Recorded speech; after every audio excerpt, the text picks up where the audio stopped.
Welcome, I'm your host Pooja Sarkar and you're listening to the podcast from the bookshelves of Forbes India. Today I have a very special guest and most people call him the Dean of Valuation. I am so glad to welcome Professor Aswath Damodaran on our show to talk about his book Narrative and Numbers: How to Value Companies During the Coronavirus Outbreak, what happens to emerging markets, especially Indian market valuations and more, and of course his views on VC funds. And thank you so much, Professor, for being on our show. But just before I get started, I want our listeners to know that usually we launch every Wednesday, but today, because it is an important interview, we decided to launch it today. So we won't have a show on coming Wednesday. And now let's get started. I just wanted you to, take the listeners through the reason for writing the book, and also if you can take them through, how you think people should converge narrative with numbers. The history of the book basically goes back to what I teach. I teach valuation. I've taught valuation for a long time. And I've noticed a very disturbing trend in valuation. I mean, over the last 40 years, our access to data has improved. We have much more data than we used to have. We have much more powerful models than we used to have. But even with all of that, what we see is valuations have not become better. So one of the questions I started with, and this was a question I threw out in the class, is now that we have access to so much more data and our models are so much more powerful, how come our valuations haven't become better over time? So I started with a question. And the answer that I came up with is valuation now has become more modeling than actually valuing a company. What I mean by that is many valuation classes are now Excel spreadsheet classes, where you sit down, you become an Excel ninja, you learn the tricks of how to do Excel. And in the process, you can build these really elaborate models with hundreds of line items. It's easy to do now. You couldn't have done that 40 years ago. And in the process, people are losing sight of what a valuation should be. So to me, the missing ingredient was, if all you have are numbers in a spreadsheet, you don't have a valuation, you have an Excel spreadsheet. What a story does is it ties numbers together. So starting about 10 years ago in my classes, I started more explicitly talking about stories. And the way this would work was, I'd say, look, I'm going to show you my valuation. It would look like an Excel spreadsheet, but then I'm going to tell you my story for the company that backs into the spreadsheet. So I started doing that explicitly in class because I wanted people to see that my numbers came from a story. And that when they send me a spreadsheet of valuing a company, that spreadsheet reflected a story they were telling about a company. So that was the birth of the book, is almost every book I've written start in a classroom somewhere, something I talked about in class. And this is something I've been talking about in my classes for about a decade. But since I've been teaching valuation for 35 years, it shows you that I came late to the party. I did not really think about how critical stories were, and I did not integrate it fully enough in my classes early on. But, valuation is a craft. You keep learning. And this is one of the things I've learned is be less mechanical, think more about stories, but don't tell fairy tales, because it's easy when you tell, because there are some people who go to the other extreme, VCs, founders, who tell you great stories. If you listen to the OYO founders, they can tell you a great story about how big India is and how many hotels they can manage. But a story doesn't become a valuation until you start to ground them in numbers. In fact, I think VCs and founders need this book more than bankers do. Bankers' problem is they're all Excel spreadsheets all the time. VCs and founders' problem is they're all stories all the time. So this book is my attempt to kind of bridge that difference between the storytellers and the number crunchers. I wanted to ask you is, has there been a period of such anxiety and uncertainty in the world of corporate finance before? Well, there has, right? Post 2008, we didn't know whether banks would survive. That was actually a more scary period because without the bank architecture, the entire economy collapses. And to say how will you value companies? Remember, this is not even a chapter in a book. This is a portion of a chapter in a book. So people who are kind of focused in on that portion and kind of extrapolating, the story must be a horror story, I think are missing the point. So when people ask, well, how can the market be doing well when the economy is going to hell in a handbasket?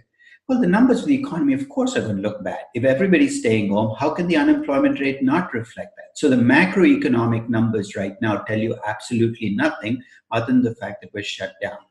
So I think that to kind of make your entire story twist because you've read a paragraph that drives you crazy is I think misguided. That said, though, I think more than ever, you need to think about stories now because if your approach to valuation is mechanical, and 90% of the people who value companies are mechanical, they take the numbers from a financial statement, they plug in an Excel spreadsheet, they project numbers out. It's not going to work this year. Why? Because your numbers from the most recent year, 2019, tell you absolutely nothing about what will happen in 2020.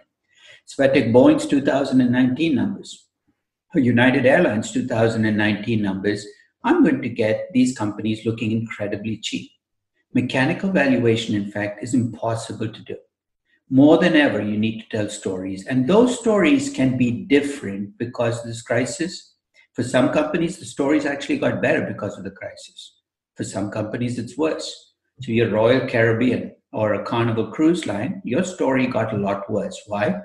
Because this crisis is not just a short-term effect, it's a long-term effect. People might be much more reluctant to get on a ship, not just next year, not just 2 years from now, but essentially in perpetuity. But for some companies like Zoom or Peloton or even Amazon, you could argue that this story is actually going to make them more valuable rather than less valuable because it will strengthen them in the post-virus economy. I just want to understand, how do we value if we don't know what cash flows are going to be, what the terminal value is, and what the proper risk-free return is? How do we value anything at this point in time? There is a model in your presentation where you talk about how you could value. So if you could please explain to the listeners. Let's back up. 6 months ago, did you know what the cash flows were, what the terminal value was, what the risk premium was? This is always the case. It's a continuum. It's not like you know everything at some points and don't know others. The degree of uncertainty varies across time. What you have when you have a macro uncertainty, which is what this is, on top of everything you worry about in a company, is everything gets magnified. So the fact is, you're always uncertain. And most times people hide from that uncertainty because they hide behind numbers. Look, I've got numbers, as if numbers are facts. Every number you project into the future is an estimate based on uncertainty. In some companies and at some times, you feel a little more secure about that number than at other times. But to argue that you're not uncertain at any point in time doesn't make sense to me. So to me, the notion, if you think about statistics, having uncertainty doesn't stop you from making estimates. The only thing is your estimates are much wider ranges of them. So what you have to recognize when you value companies in a period like this is you're facing exactly the same kinds of uncertainties you do in any other period. The only thing is you're more likely to be wrong. And guess what? Everybody else is facing the same scenario. That's something you have to remind yourself of. You're not special. So analysts will wring their hands and say, oh my God, there's so much uncertainty. I say, look around you. Do you think everybody else knows what's going on? You're just as uncertain as everybody else. You got to make your best judgment. And in an ironic way, it's in periods of maximum uncertainty that the payoff to trying to make your estimates is greatest, because most people give up. Right now, most people in the market have thrown up their hands. You can't do things. It's too uncertain.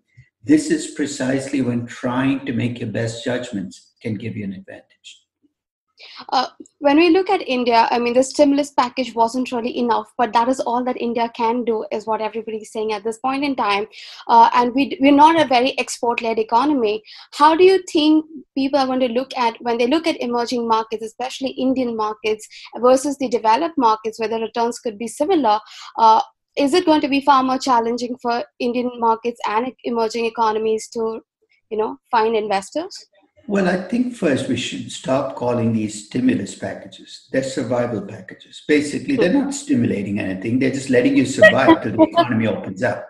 Let's face it, no economy in the world can afford to keep paying people if they have to stay at home. None, right? I don't care you could be the wealthiest, you could be Germany. You can't do it. It's not there. So the only thing these things are doing is they're bridges between now and when you get back to work. So the real test here is not whether the stimulus package is large enough, because in India, it's a matter of survival. For some people, this package might allow them to survive physically to get to work 2 months from now, 3 months from now. So there's no stimulus in these packages. What these packages allow people to do is be able to eat and have a roof over their heads till they're able to go back to work. Which means if you're going to keep people at home for 6 months, every economy is going to go bankrupt. There is no economy in the world where you can pay everybody, because ultimately the currency is going to become worthless if nobody's working. So I think the real test for India will be is how Indians behave when the crisis is over. Crisis is over in the sense of the economy opens up. Will they go back to restaurants? Will they go back to hotels? Will they start traveling? Will work begin? Because that is really what's going to determine the future of almost every economy, is how quickly people come back. And to be honest, nobody knows that. We've never had an experiment like this in human history, where the entire global economy has been completely shut down. I mean, even the worst crises of any past period, 1, 2, maybe 10 countries were affected. Take 2008. It was primarily a developed market crisis because banks in developed markets were at the heart of the crisis. Take 2000, it was dot-com stocks, mostly Silicon Valley. It wasn't even a country. But this is something that is global, and the entire global economy was shut down. And that's never happened before in history. So the question then becomes, is when you start the engine back up, will the engine start? That's the first question. And once it starts, how quickly will we be back in motion? And I have little time. I have absolutely no time for experts on this, because the more I see experts, the more I listen to them, the more I'm convinced that they have absolutely no idea what's going to happen, just like the rest of us. So I would tell companies, don't hire consultants and experts to tell you what's going to happen. You're just wasting your money and trying to pass the buck. You have to be flexible. If there's one lesson that's come out of this crisis, is flexible companies are in a much stronger position than most. Flexible in the sense you can scale up and scale down quickly. You can adjust and adapt to what's going on. And that's going to be at a premium coming out of this crisis. And I think about Indian companies versus, emerging versus developed, and this is something I said yesterday too. I think the contrast is not so much between emerging and developed market companies. It's between companies that have big investments, infrastructure investments on the ground, and companies that can scale up and down quickly. That's why tech companies have done so much better than manufacturing companies, is they can move quickly. Zoom can lay off half its workforce, reduce its scale. It's the reason Tesla is going to come out of this crisis stronger than it went in. Because the traditional automobile companies are trapped, whether it's Tata Motors or Volkswagen, you got assembly plants that are sitting there, nothing you can do. Tesla made cars out of tents. Now it's becoming an advantage that you make cars out of tents if you don't have these big assembly lines. So I think the reason India is so affected is it's heavily manufacturing and agriculture-driven economy. There are tech components, but the tech part of the Indian economy is such a small part of the Indian economy that it can't bring the economy up. So there's a lesson Indian companies should get out of this. It is that they need to build in more flexibilities, even if they're manufacturing companies, more flexibility to their business models. Not borrow as much, because that reduces your flexibility as well. One reason the airlines are in such trouble is because they borrow on top of aircraft leases and try to preserve flexibility going forward. This will not be the last crisis we go through. And one of the things we've learned in this is every crisis is now a global crisis. And in these times, how are you factoring the entire political risk in the models, in valuation models? They're all correlated with each other. The political risk will come out of the fact that if economies don't pick up really quickly, you're going to get a whole lot of political blame. The blame game will go crazy, and it's going to get, and I think that to the extent that people's livelihoods are at stake, emotions are going to run high. So I don't think it's any different from any other period, but I think it's going to be a period where you're going to see a lot more political change across the world. You're going to see more populists. You got to worry about all those things that come to the surface when economies start to do badly. Is blaming other people, essentially, trying to find a group that you can hold responsible. And that's going to create some heat in the political process. I wanted to understand, the way we risk in political premium, etc. Should there be a similar risk premium for pandemics going forward for things like, for the tail things like the environment, climate? We never really factor in these things, but would going forward, people, Well, are you when looking when you for? say we, who's we? I mean, the market's been factoring it in, right? The worst performing sector in the last decade was energy. Energy went from 12% of the S&P 500 to 5%. So investors have obviously factored in the future doesn't look as good for fossil fuel companies as for the rest of the world. Maybe coming out of this crisis, and it's already happened, you're seeing a marking up of market price of some companies. Amazon hit a new high last week. Apple and Facebook and Google are doing really well. Zoom, of course, is soaring. And if you look at the companies that have been hurt, it's financial service companies, infrastructure companies. You know what? The market's way ahead of us in this one. That's how it's already incorporated. The fact that people don't build into models might be an issue. But I think markets have already incorporated or started incorporating these shifts in prices. And I think we have to be careful about not bundling all these crises together. There's a big difference between continuous risk and what I call catastrophic risk. What this crisis reminds us, what you call tail risk, is that there can be catastrophic risk. Catastrophic risk, what you worry about is not what your earnings or cash flows will be, but whether your company will make it. And this is a reminder that every publicly traded company, every private business has a chance of failure, no matter how big and powerful and strong it is, if something bad really happens. So I think that it's a reminder that when we do discounted cash flow valuation, as people are want to do, that remember, discounted cash flow valuation is a going concern concept. What it means is you assume that companies will keep going and going and going. They'll get through bad times, but they'll make it through. But that's not always true. And that's what this crisis reminds you, that when you do a DCF and you come up with a value for a company, you have to always stop and ask a follow-up question. What is the chance my company will not make it? And the answer is not zero. And that's, I think, the biggest reminder of this crisis, is that post-valuation checkoff, am I being over-optimistic and assuming this company is going to be a going concern? That question has to be asked and answered. There's a chapter in your book about DCF, and where you talk about, I remember the line that said that a lot of people believe that DCF is a very rigid factor, but whereas you find it is a very fluid factor. Could you explain and give some examples around it? Well, but all that DCF says is you got to get expected cash flows in the future, and you got to discount it at risk-adjusted rate. That's DCF. That's a very flexible concept. Expected cash flows can be positive or negative. They can be growing or shrinking. I mean, there's nothing in DCF that requires you to put a positive growth rate forever, but we do it all the time.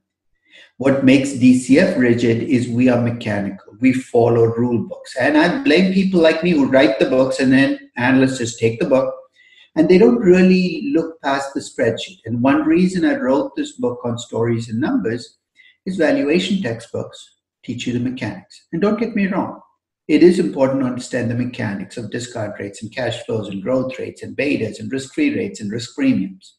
But don't get lost in the mechanics. You always have to stop and ask the question, what are we trying to do?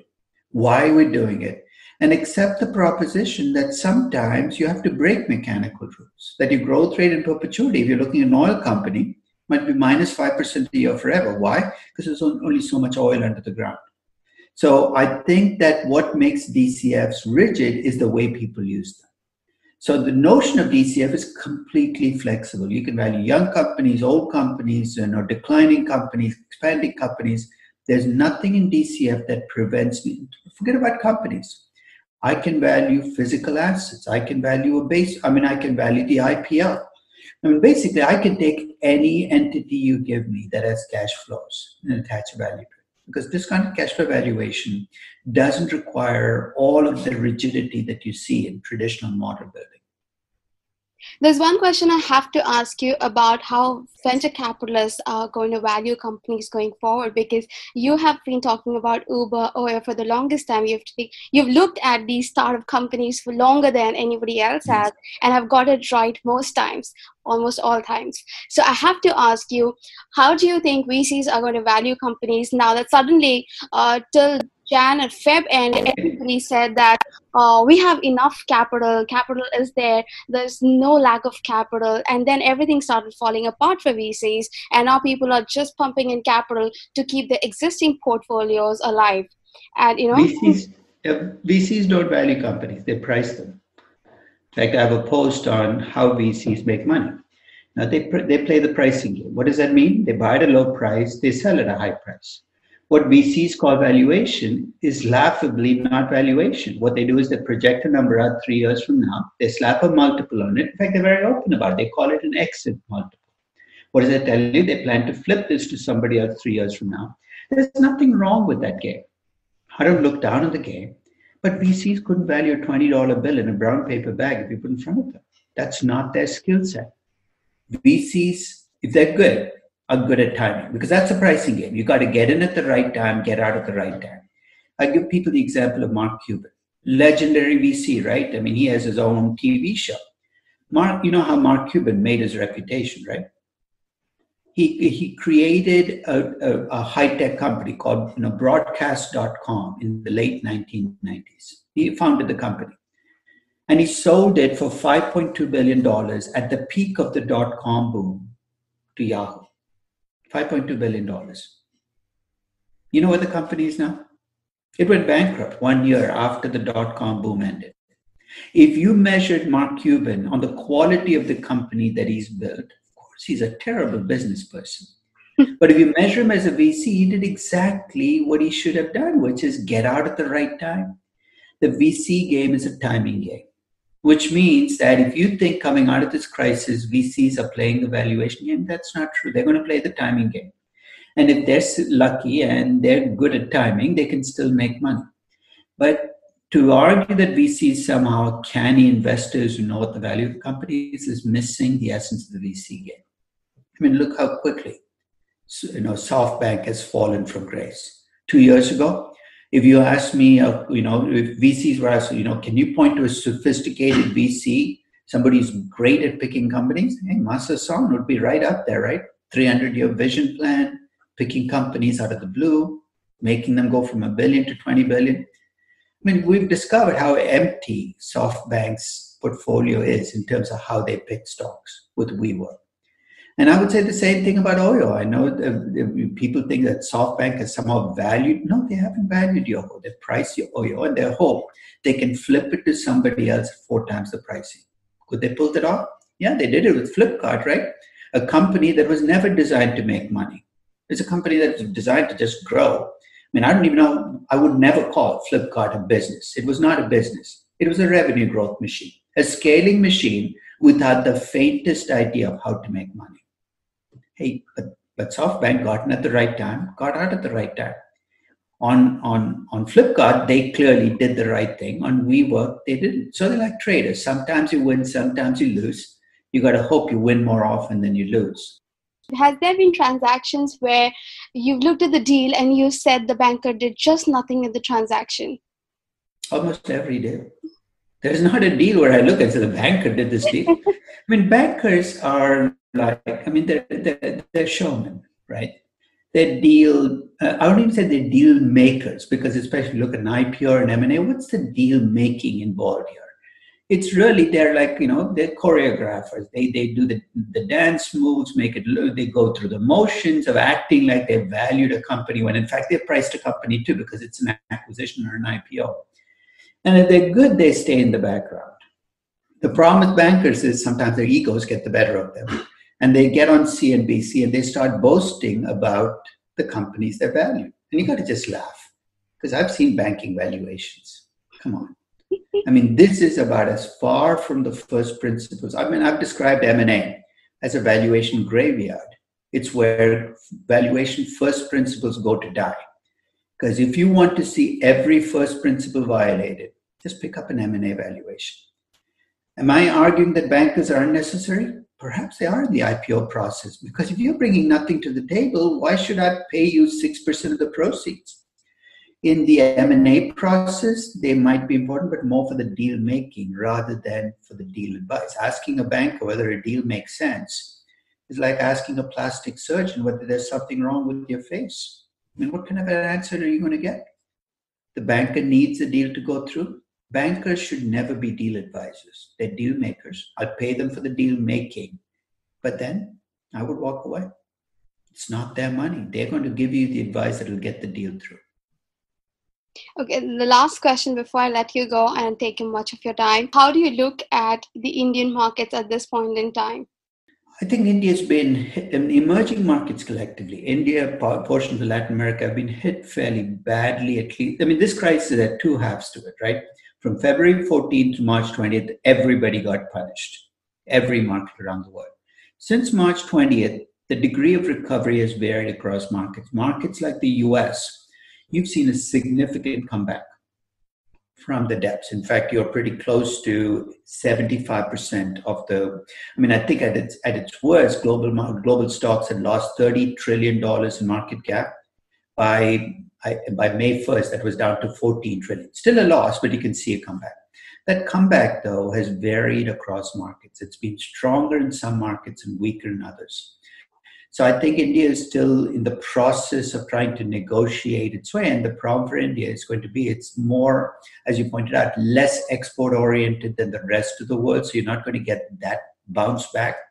It has to be from some kind of evidence that Indian investors have that the Indian economy is starting to get back on its feet. They're realists. They don't expect the economy to come back booming, the day after you open it. But they want to see evidence that you're moving in the right direction. And that'll take a little while, I think, in India because the types of companies you have. With tech companies, recoveries take no time at all, right? You can go from nothing to 100 months. And that's a scaling up, scaling down factor. But for manufacturing companies, it takes a lot longer to get running again. And until you start to see tangible evidence of that starting to happen, you're going to have to wait and see. It'd be interesting to see how this plays out with Indian investors, because Indian investors are a fickle lot. I mean, they piled into stocks over the last few years, but not because they thought stocks were a great bargain, but because they thought they could make money quickly.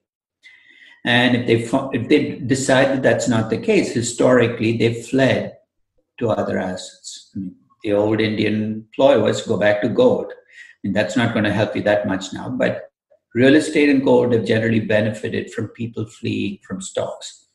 I'm not sure what will happen coming out of this crisis because real estate is in as much pain as everybody else because you don't get the rental income and people are not renting. So it'll be interesting to see how India negotiates its way, but it's taking longer simply because of the type of economy that India has. But everything is relative. I mean, India has to be thankful it's not a natural resource-based economy, like a mining, like Chile on copper. Because then you're kind of at you have to take the karmic pose. There's nothing you can really do until the commodity price starts to come up. India doesn't have that problem. It really needs to get its internal domestic economy going, and that's in the hands of Indians to the extent that they have, they've not been so damaged by this crisis that they're not coming back out. Then you're going to start to see the sprouts of recovery in how people spend money. And that's a work in progress. Well, thank you so much for your time. And I must say that your pup has been there in the room for the last half hour, but didn't make a noise at all. I know. I have to keep her here because she can get very barky if I leave her out. So Thank you so much for your time, sir. Take care. Be stay safe.